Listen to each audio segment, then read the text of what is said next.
Well, everybody, it's been a long journey.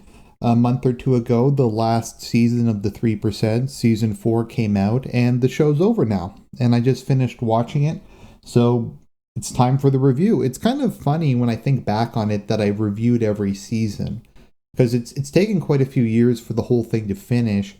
And as far as Netflix goes, there's really only two shows that I consistently watch each season as soon as it comes out. There's You, of course, and there's the 3%. And I remember when I saw the 3% a couple of years ago, I'm like, okay, this looks interesting premise. It's Brazilian, so something a little different. And I really liked season 1, and I pretty consistently liked it for the past 3 seasons prior to this one. It's a good show. Like I said, because it's not made in like Britain or America, it's just pretty different, just in terms of the cinematography, the characters, that kind of thing. Nothing wrong with that, though. It's kind of neat to see something that's, well, I don't want to use the term again, but kind of different and a little bit strange. So I'm not sure if it's a good or a bad thing, but going into the season, I really had no idea where the plot was going and how they were going to end it and wrap everything up in one season. Because there were just a lot of, I don't know if loose ends is the right term, but there was a lot of ongoing plots that were happening. And I think more than that, I just didn't really know thematically where the series was going. If it was going to result in a decisive victory for one side, if it was going to be synthesis, if there was going to be some sort of peace treaty signed. I really had no idea. And I never know if that's a good thing or a bad thing. If it's a good thing if you watch the show and you don't know where it's going, or you should have some kind of inkling, particularly a show that's kind of about conflicting ideologies, what the end result is going to be. And probably a large part of that is because this is Brazilian and Portuguese, where I'm used to watching things that are either Anglo, like North American, British, Australian, or things that are Japanese. So in those cases, I can generally predict how things are going to end or what the direction it's going a lot better. So did I like the ending? Did I hate the ending?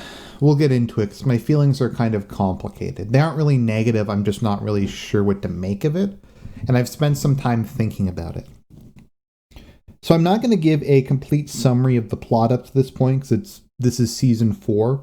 But very briefly, the premise of the 3%, and a lot of the background is revealed as time goes on, is there's some sort of unspecified crisis in the future, and the elites create a island utopia called the Offshore, with the most advanced technology that has nuclear power. Basically, it's just kind of a paradise, whereas environmental devastation has destroyed the mainland. So this takes place in Brazil, and Brazil is divided into two different areas, the inland, or well, the land part of Brazil, and the offshore, which is an island. So 3% of the population, those judged with the most merit, live in the offshore, and they live lives of extreme luxury, and they can basically pick any career they want, but a lot of them focus on science or art, or they can serve in the offshore's military. Basically, I guess you could say the higher caste of society. Whereas the people in the inland, I don't even know where they get food from. It doesn't really make a lot of sense, but they live lives of extreme poverty, and basically everything on the inland is cobbled together. There's nothing new. There's nothing in good repair. They do a pretty interesting job, like showing off all the kind of improvised stuff that the people in the inland create. So every person on the inland, when they turn 20, is permitted to go through the process. Now, the process is a series of tests. So there's reasoning tests, there's like spatial tests, there's deductive tests, there's moral tests. And the idea is people who make it through the entirety of the process can join the 3%. They become part of the 3% and they go to the offshore. Now, my biggest issue with this system, other than the fact that I don't really like this form of extreme classism, I also don't like that the people in the offshore, despite also being Brazilian, don't use any of their technology or take kind of a paternalistic war towards the inland. They have a very much we owe nothing to the inland. The inland are scum. They don't even really seem to use it very much as a colony. Its only real purpose seems to be to provide potential recruits for the offshore. But becoming part of the offshore means you get sterilized. So you have all these 20-year-olds in the prime of their life. They have the highest IQs. They're the most physically fit. They're basically they're the top 3% of the genetic potential of society, and you sterilize them at a young age when they could be having lots of children. And that's how their meritocracy works, is to take the best people out of the gene pool. Now, I don't get the logic behind that, and people can't have children on the offshore, and if it's it doesn't make any sense to me. It's wouldn't you want the high IQ, skilled people who are naturally talented to reproduce a bunch? Wouldn't you want there to be natural increase within the offshore, but then also recruit people from the mainland? I don't know. It doesn't really make sense. The other 97%, though, are kind of left in extreme poverty. And it's kind of an interesting inverse of the Hunger Games, because the Hunger Games is about conveying to the public a sense of humiliation and that they're powerless, whereas the process is more about holding a carrot over the people. Because even people who fail the process, the hopes that their child might succeed and get to go and live the better life on the offshore is something that keeps everybody in line. And there's even religions that have started up worshipping the offshore as kind of angelic beings. And the offshore have deified the founding couple or the people who founded the system. So part of it that we kind of discover as time goes on is when the offshore was first completed, they sabotaged the inland by blowing up all the power plants, and that's part of the reason why it's collapsed. So I'm trying not to go into too much detail about the actual plot of what happened, with all the characters, but I think before we kind of talk about the conclusion, we have to talk a bit about the world we find ourselves in and the competing ideologies. So in season 3, Michelle, who's one of the people who passed the process, succeeds, and I don't want to really go into details just to kind of keep this as brief as possible, but she blackmails the offshore into getting a whole bunch of technology, such as I don't know if it's a solar or it's a microfusion generator or something, and a bunch of other resources, and she builds the shell. The idea behind the shell is to create a place that's neither offshore nor inland. And it's kind of, it's nice. It's I guess a bit more what you call kind of middle class as opposed to just complete garbage. So it's it's a nicely built, I don't know what the term would be. Has a very kind of smooth, I guess kind of southwestern style to it. And so they have relatively advanced agriculture within it. They have some technology. They have some skilled industries. The idea being to create something sustainable that can eventually be expanded and have more and more of the inland occupied within it to kind of gradually uplift the population of the inland. So the hardliners in the offshore don't want this to happen, and they start doing intrigue and stuff to try to get the shell sabotaged. Partially because it represents a alternative form of hope for the inland that's not becoming part of the 3%. So kind of the head of the hardliners goes there to try to destroy it, Marcella, but she gets captured and she's in prison. And they imprison a bunch of the leadership of the offshore, particularly the army, who get captured in season 3. So kind of the main cast of people from the mainland, the inland, go to the offshore to negotiate. So what's kind of happened is there's been a coup where the hardliners, led by Michelle's brother Andre and Marcella before she gets captured, so she's out of the picture, have performed a coup, and they're now in charge. And they're against negotiation. They're against any kind of concessions to the mainland. Their goal is to just reestablish the total submission of the mainland to the offshore. And they believe 100% that they have not only like technical superiority, but moral superiority to the inland, and that the inland are subhumans while they are the master race. So we go through like a number of different attempts at negotiation between the two sides, and eventually the inlanders come up with the plan that they're going to set off an EMP device on the offshore that's going to just destroy the island. It's going to blow up all the technology. It's going to basically prevent them from ever oppressing the inland again. Because by this point, when you have projects like the Shell, Marcelli's idea was basically for the two sides to go their separate ways. That they were going to have their inland development project, and the offshore was going to be their technological utopia, and they were just largely going to leave each other alone. So that stuff all happened. And I'm not going to go through all the shenanigans that occur in season 4.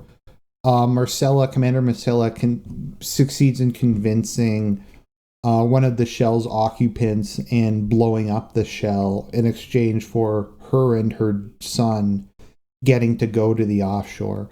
However, Marcella later reneges on the deal, and the mother gets to go, but the child isn't allowed to go. They just are going to have to pass the process like everybody else. So the Shell gets destroyed, and the inlanders who are on the island and believe that they are making progress and they're going to be able to negotiate some sort of peace settlement that ends this whole thing, realize that the offshore is never going to leave them alone. So they wind up setting off the EMP, and they completely destroy the offshore. However, it doesn't go completely the way they thought, because while they only really intended to destroy the technology and force them to kind of live lives similar to the people in the inland, destroying all the technology basically turns off all the safeguard systems on the nuclear power plant that they're using, and it starts to overload. So everybody has to evacuate from the offshore to the inland because of the radiation. So that all happens. Marco, who's one of the main characters, has this long scene that doesn't really make a lot of sense, and he just decides to stay on the offshore and die. Marcella, though, to her credit, has the will to live, and she wants to go back to the inland and lead the survivors. Meanwhile, Andre, who's the head of the hardliners, is running the process, and he refuses to accept the reality that the offshore has been destroyed and that the process no longer serves any kind of purpose. So he makes the tests increasingly brutal. He more or less establishes martial law, suspends all form of civilian government, and kind of formalizes the junta. He eventually accepts that the offshore is destroyed and that there's not really anything to go back to. So his new plan is he changes their name from the offshore to the 3%. And while a lot of their technology has been destroyed, they still have large caches of weapons on the mainland, and they still have their army. Not that many people died, so they still have a reasonably large fighting force who are extremely well trained and are equipped with things like body armor and advanced weaponry. So even though they're vastly outnumbered, most of the inland people don't even have guns, or don't have very functional guns. So Andre's plan is he's going to set himself up as basically the warlord of the inland, and he's going to reestablish the two-tier society. They're going to keep having processes for people to join the 3%, and they're just going to rule over as a direct aristocracy. So instead of indirect rule, they're going to have direct rule, which is kind of an interesting change. But once again, this happens in like literally the last episode, and I kind of felt like they were rushing it in this season, and they're like, we just have to get to the end because we dallied too much on some of the other stuff. So ultimately, they like a plot device shows up, and it turns out that the founding couple was against the process near the end, and they wanted to have a test. The test is actually pretty cool. See if I can explain it. Between the offshore and the inland to try to determine who's superior once and for all. I don't know. None of it's very well explained. So both sides agree that they're going to do this test, and whichever side wins is going to have control of the united world, or I guess kind of the united Greater Brazil. So the test is 6 people are chosen, and there's 9 shapes. There's 3 types of shapes and 3 colors, and each person is assigned a shape. And you can guess any other person's shape. One person holds the sphere at a time and can guess. And if they guess correctly, the other person gets eliminated. If they guess the shape or the color correctly, it'll tell you. Like if you say green square and it's a red square, it'll tell you it's a square. If you guess incorrectly twice, then you lose and you get kicked out of the challenge. So it actually sounds very simple, and it is, but there's a lot of strategy involved. Like in particular, memory, which shapes have been called, who could have each, that kind of a thing. And basically what it comes down to is 3 offshore versus 3 inlanders. And the offshore manages to eliminate 2 inlanders while losing one of their own. And Andre's about to be eliminated. Now, the irony of him getting eliminated is because of the way the game's set up, he probably could have given the sphere after he got eliminated to the other offshore person, who could have knocked out the inland, and then they would have won. But Andre's a fanatic, and he would have had to give the sphere to one of the moderates on his side, and if he couldn't win, then no one could win. So he orders them to shoot the sphere, and then he decides that they're just going to have the war anyways. And then it cuts to like the next scene, and Andre gets removed from power off screen, probably because they were out of time. And he goes on to the one of the remaining submarines and sets it to go back to the offshore, but it doesn't have enough oxygen and he suffocates to death. And now the world is united and everyone sings Kumbaya.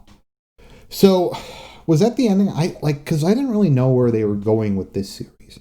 And it does feel like the ending was kind of rushed and they wasted a lot of time in season 4. That's not to say season 4 was bad or any of like the scenes where I think went on too long were really bad.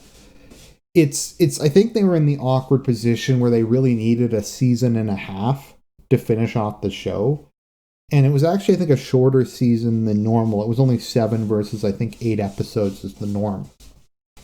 So they were stuck with a shorter than normal season to finish off something that needed 2 seasons, probably a season and a half. And they wasted a bunch of time by just drawing out scenes that weren't really necessary to the plot. And the last, 2 episodes really felt like an ass pull. It really felt like they were just trying to wrap the thing up. So I don't really know if, the ending made thematic sense. Because, it resulted in a decisive victory for the inland. The inland won a total victory over the offshore. There wasn't really... I guess you could argue that there was a sort of synthesis because the world's united now. But all the technology got destroyed. The shell got destroyed. It just looks like rather than kind of trying to elevate themselves or come to some sort of understanding, the inland just won. Most technology's gone now. And the world's just going to be a shithole. And I don't know. I don't really think that was necessarily a satisfying ending.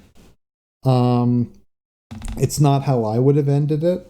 I probably would have had either the offshore becomes more of a benevolent paternal autocrat over the inland and starts to gradually develop it and raise it up and kind of embrace their role as the natural aristocracy. They could have maybe ended the process and just brought in normal breeding as a way to increase and replenish their numbers.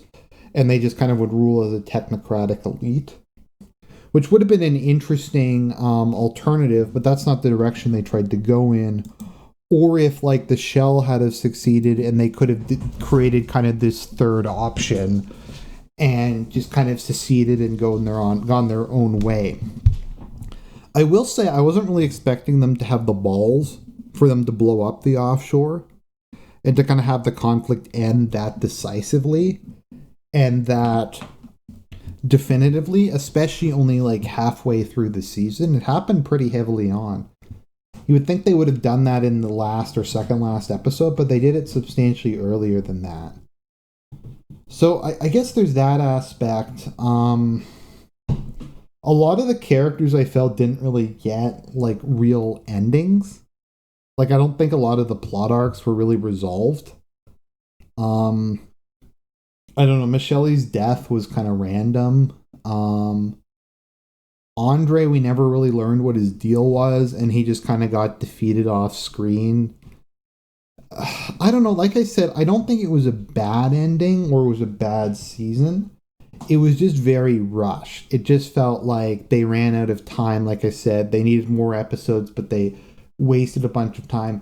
It's not like a Game of Thrones level of bad, because it's clear they had some idea where they were going with it.